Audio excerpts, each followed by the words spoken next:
Hey, this is C&D channel. I'm Chris, and this is MMA for you. I'm going to be doing my post-fight analysis for UFC 140. Really fun card, lots of finishes, some really brutal finishes as well here. Undercard was very strong. You saw a couple submissions, a lot of like KOs and TKOs, some first-round finishes here. So very solid card throughout. And you know, there's now there's a couple guys who made like UFC debuts in the prelims, you know, that you might want to watch out for on the main card. You know, guys like Mir did really well. Jones, of course, we'll talk about him. Korean Zombie, we'll talk about him as well. Let's get started. Johnny Bones Jones beat Lyoto the Dragon Machida by it was a standing guillotine in the second round. What really impressed me actually was Machida. Actually, I picked Jones to win this one, and he did.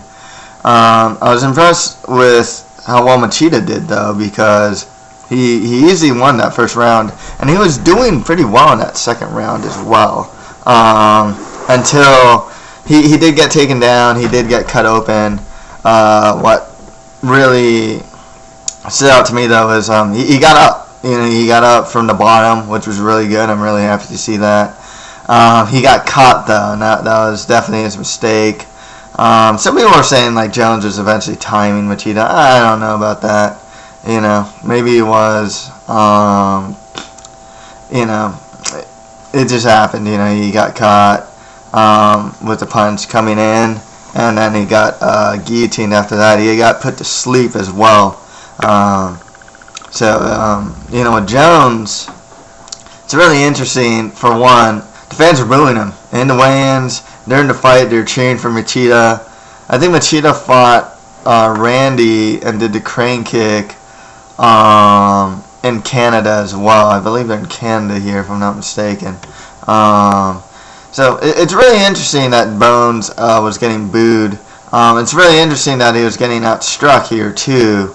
Until that moment, especially in that first round. I mean, he really didn't have much for Machida. You know, I remember doing a post a while back saying that Machida's like, someone made fun of me for this, the master of the in and out, you know, and I'm not talking about the burger place, you know, but seriously, he'd go in, hit, he'd counter really well, and he'd get out. You know, Jones would go for like spinning back kicks, I'd miss. And a lot of this is mainly in the first round and some in the second. So, you know, it's really interesting in the sense of how Machida did. It makes me want to see a rematch, not anytime soon, but, you know, down the line. As far as Jones goes, good adjustment with him. He adjusted really well. He adjusted like a champion, you know. You know, his game from fighting on the outside wasn't working. He was fighting Machida's game, and he couldn't out-Machida him, you know. He couldn't out-Machida, you know. It's when he really got in, especially getting that takedown, that he was finding a lot more success.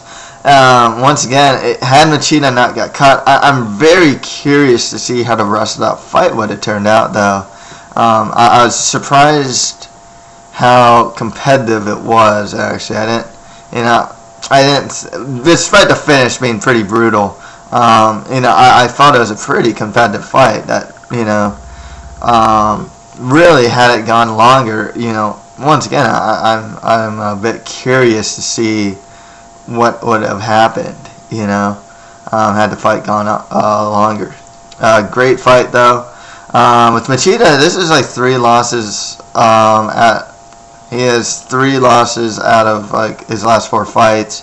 He did get that crane kick finish on Couture.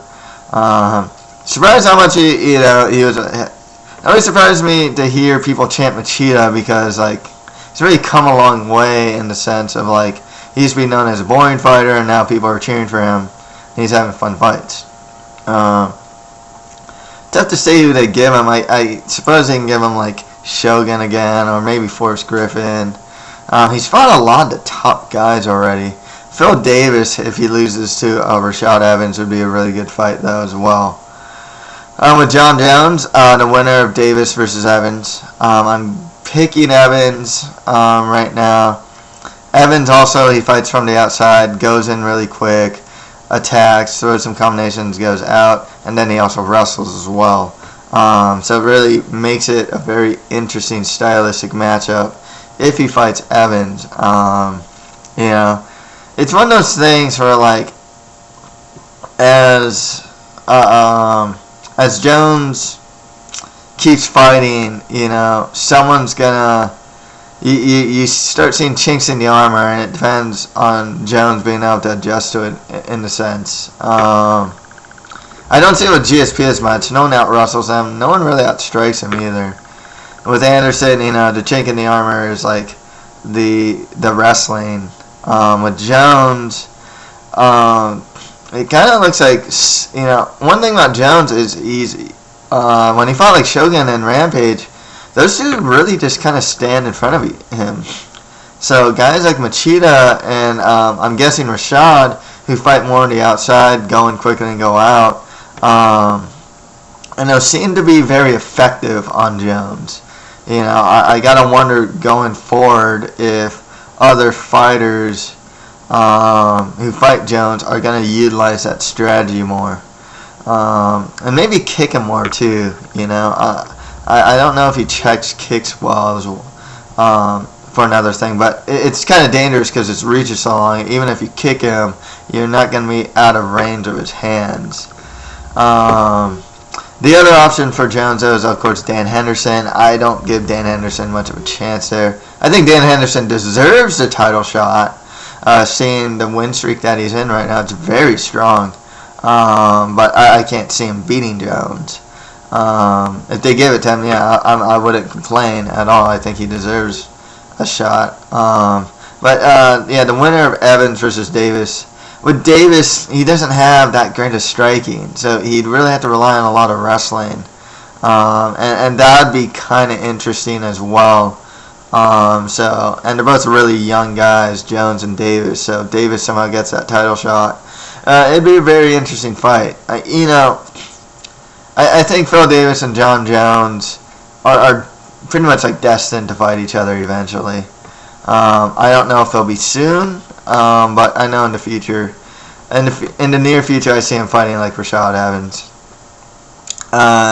Next fight after that, we have Frank Mir beating Antonio Rodrigo Nogueira by Chimera in the first round. Awesome fight. Yeah, this is pretty cool. Nogueira was out striking Mir and knocked him down.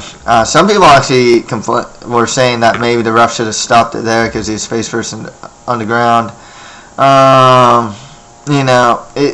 It's tough to say. I don't personally agree with that. I don't know if he was like out. Nogueira made the mistake of trying to go for a guillotine. If he actually just kept up with the ground and pound, he'd probably win the KO or TKO victory. It's by going for that guillotine that allowed Mir to reverse it into a Kimura, and the sequence was cool because he's on top. He tries to step over her head. They roll. Frank, still going on to Kimura, rolls again, steps over the head, cranks his Kimura, breaks his arm. And first submission loss by Nogueira. Really good stuff, though. Frank. The thing that's interesting about Frank Mir is he has a way.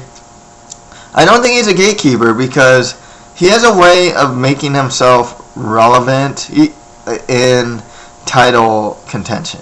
That's the thing.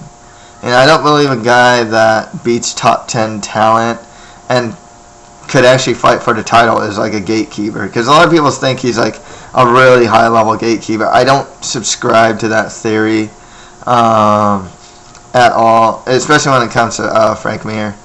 At this point, he's on a good win streak too. He beat Crow Cop, not the best win, but he won. Then he beat Nelson, and now he beat Nogueira. It's a pretty strong win streak here, especially winning the way he did. With Nogueira, it's tough to say. His hands actually look better these days to me. I don't know if it's the same Nogueira. I think his hands are just better. You saw it in the Shaw fight, and you see it here in the Mir fight. But, he broke his arm. I don't know, With Nogueira, he has so much mileage. You always got to think about retirement for this guy, to be perfectly honest with you. Can't see him fighting for a title anymore. Even so, I don't think he wants to fight Junior Dos Santos anyways. So, that's also really interesting as well. I don't think he'll get a title shot, though, ever, now that he lost to Mir again.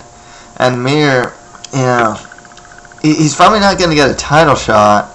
Lesnar versus Overeem will probably get that. Mir, if one of them get injured, though, I can see Mir stepping in.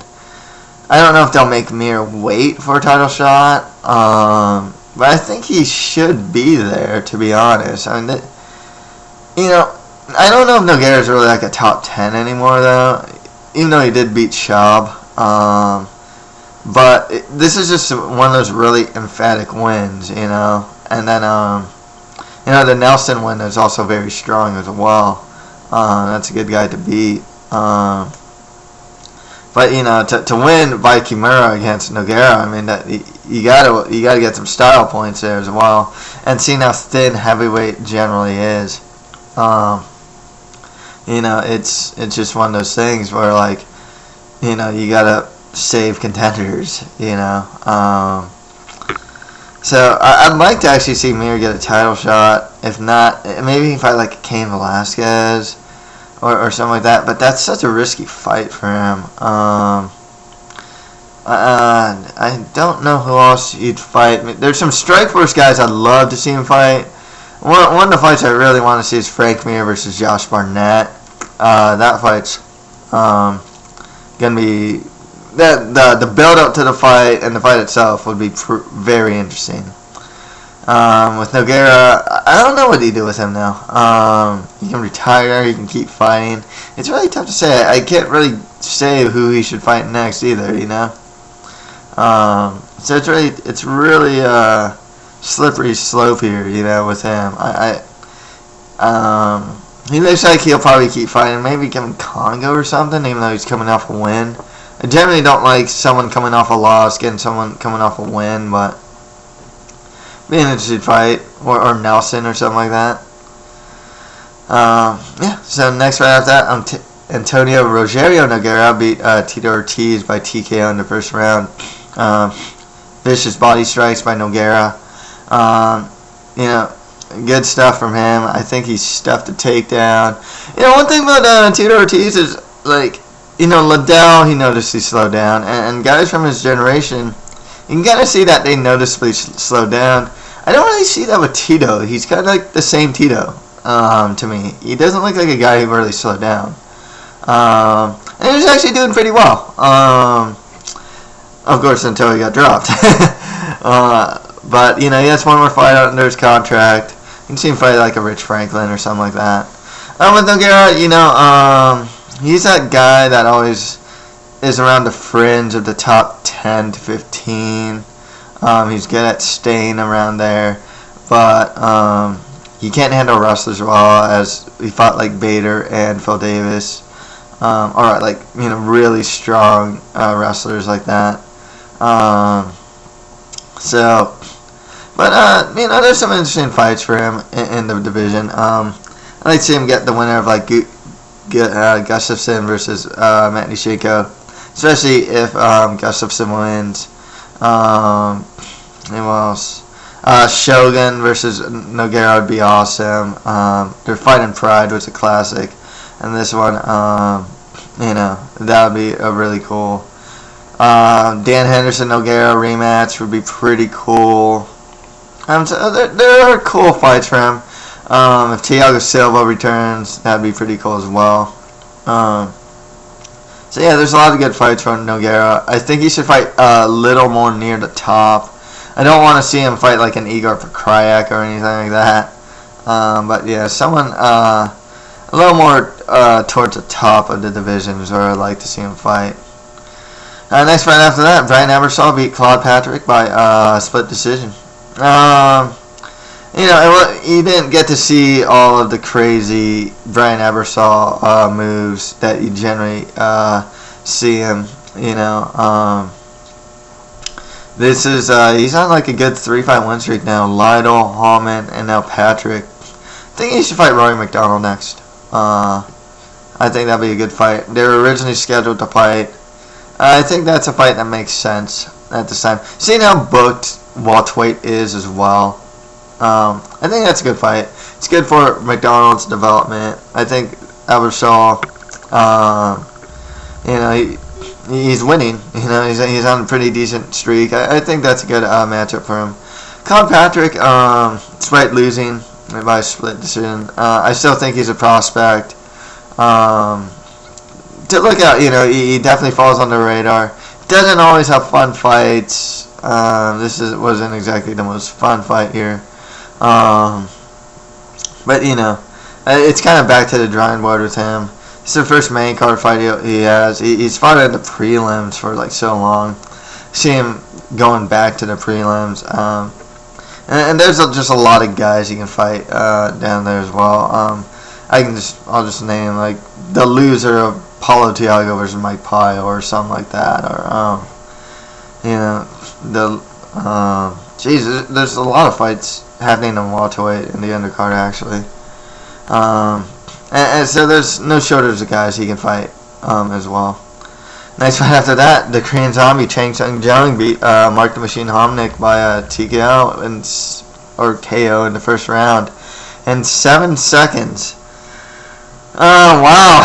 Hominick, this is the guy who went 5 rounds with Jose Aldo, and, you know, to lose in this fashion, you know, he goes for this left as the punch gets complete, you know, hits air, Chang just hits him on the button, and then ground and pounds him. I mean, it's tough to say what to do with Homnick now. That really pushes him down a lot. I can see him staying in the UFC, at 145, but geez, give him like the loser of Nunez versus Gambarian or something like that. With Jung, I'd like to see him get the winner of Eric Coach versus Dustin Poirier. Never thought I'd actually think that Chang Sung-jung would be kind of within title contention after a couple more fights. Which is really cool because I really like the Korean Zombie and a lot of people really like him too. You know, so yeah, you know, Jung versus Otto would be a really cool fight down the line. Like I said, I like to see him get Coach versus Poirier after this, the winner of that fight. You know, it's tough to say. Like, as far as the fight goes, it was 7 seconds long. I mean, you can't really say, oh, his performance. You can't really talk about the performance too much. You know, it's just like it's a 7-second fight. You know, good win for Jung though. You know, really good win here. Probably actually puts him in the top 10 of featherweight now. Maybe. So good win for him. Okay, on the prelim card, which was on Ion, Igor Prokopiev beat Krzysztof Szynski by KO in the first round in 35 seconds. And I remember, like, Prokopiev lost to, like, Stephan Bonner. I expected Szynski to win this one, but he lost. Got knocked out pretty bad. Prokopiev, when someone wants to stand in front of him, he'll oblige, and he has some pretty heavy hands. So, you know, he's definitely a guy that you definitely don't want to fight too sloppily with. Szynski will always be around that mid-tier, you know. Yeah, I can see him fight like the Anthony Parashas and the James Tahunas and whatnot. Prokopiev kind of the same way. Like, despite this win, it's like not too long ago he lost to, like, Bonner, you know. It's tough to say where he's going to go. I don't really see too much. You know, I can't really see this guy as like a big prospect or anything like that. Give him like, I think Maldonado is going to fight someone. Maybe the winner of like his fight will get Prokopiev next or something like that. Yeah, it's one of those things with him. I always see him around like the lower to mid tier. of the division. So I kind of see for Crouch just going to fight other lower to mid-tier guys, really, in the division. Next fight after that, Konstantinos Philippou beat Jared Hammond by knockout in the first round. Hammond's got a chin, but I'm of the opinion that you don't want to be known as a guy with a good chin, because that tells me you're just not good defensively. And it should really showed here. Philippou has got some heavy hands, good accuracy, he has good boxing, and he beat up Hammond pretty bad. I like Philippou. He's actually a prospect in the division. He beat Jorge Rivera, and now he beat Jared Hammond. He trains under Matt Serra, so his jiu-jitsu is going to come along as well. I think he got taken down, too, if I'm not mistaken. So I'm going to watch out for this guy. I've liked what I've seen from him so far. Tough to say who to give him next. Maybe like a Court McGee or something like that. They want to push him up. Maybe a Belcher. Ed Herman would be an interesting stylistic matchup for him. Hammond, he beat Dalloway, then he just lost pretty badly here. Got to give him someone lower in the division or something like that. He cut to middleweight. This is a good weight division for him, but losing to Philippou like this, I can't really see him getting too far. He's always come off like a mid to lower tier fighter to me, and I think in middleweight he's just gonna be just that. To be honest with you, give him like Nick Ring or something like that. There's a lot of fights for him, at middleweight, but just give him someone more in the mids or lower tier to the division. Next fight after that, Dennis Hallman beat John McDessie by rear naked choke in the first round. That is the first loss in John McDessie's career. He might want to consider moving down. I can see a guy like a Grant. If McDessie ever moves up in the division, I can see a guy like a Maynard or another wrestler, or like a Guida. Taking them down and winning using wrestling and spear grappling. I think he might want to move down. He's still a prospect though, but he lost pretty bad. I mean, he just got taken down, controlled, back taken, mounted, back taken, choked, while getting ground and pounded. Hallman couldn't make weight. Makes me wonder if he's gonna stay at 155. If he can, it'd be a good division for him. He's lost to Ebersol in welterweight. He might be able to do something in lightweight. It's a lot of good, just no shortage of fighters in this division. If you want to give him the win, I'd start kind of low here. It's like the winner of Njokwani versus Castillo, the winner of Volkman versus Escudero. Sam Stout's around. There's just a lot of guys he can fight. I won't give him too high up there, but there's definitely a lot of guys he can fight in the division if he chooses to stay at lightweight. And finally, Yves Dubuin beat Wallel Watson by split decision. There isn't too much to say about the fight. It was pretty cool. There's some submission threats that Watson threw in Dubuin. Dubuin was, even though he is the taller fighter, Watson was, Dubuin managed to land on him. Actually, Dubuin's kind of on a win streak. He's that fun type of fighter, though. At 135, I can't really say you want to give him. Maybe give him like Michael McDonald or something like that. That'd be interesting. I can't really think of too many guys that are 135. Bruce Leroy, Dubuin, or something like that would be pretty cool. With Watson, just give him some lower tiers in the division. Then on to the prelim card that was on Facebook. Mark Bocek beat Nick Lentz by unanimous decision. He gave Lentz a taste of his own medicine. Takedown, ground and pound, lots of takedowns here. Good win by Bocek. I picked him to win this. Both these guys at this point, they Lentz has a little more upward mobility than Bocek. Bocek's always come off like the guy that's going to be stuck in mid-tier purgatory in the lightweight division. Good for him. He kind of comes off like a gatekeeper to me in a sense. With Lentz, back to the drawing board. There's fights for him in the division. It's lightweight. There's a lot of guys you can find in that division. So yeah.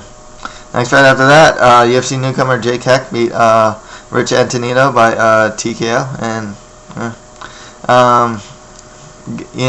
Antonino was doing pretty well actually. I think he got takedown on some ground and pound, but some Heck's elbows were pretty devastating and won the fight for him. Not much to say about this. Antonino probably get another fight in the UFC. He's been doing pretty well in welterweight. Maybe if you want to give him like Claude Patrick or something like that, that'd be pretty interesting. With Heck, a lot of guys that are coming off wins in welterweight. Just give him some more lower tier guys at this point. And finally, Chang Tung Jung beat Mitch Clark by TKO in the second round. I've been impressed with Cholish ever since I saw him in Strikeforce. He's always a prospect to look out for. I think he's a lawyer too. He's a really smart guy. Renzo Gracie trains under Renzo Gracie. Good stuff here. He got this really cool scramble. He mounted him, took his back right away, started pounding him. Within that second round, got the win. I think he's actually going to be someone to look out for in the division. I'm going to be keeping a close eye on Cholish. No shortage of guys for these guys to fight at. I don't really want to keep listing lower and mid-tier guys. That's why I'm going to just go with that answer. It's like, who should he fight next? Okay, just lower to mid-tier guys in the division. There's a lot of them, So, yeah, that's pretty much it for my UFC 140 post-fight analysis. Chang Tung Jung got KO'd tonight. Frank Mir got submission tonight. Fight of the night went to Jones versus Machida. If you have any comments, just leave them below. And that's it for MMA for you. Thank you very much.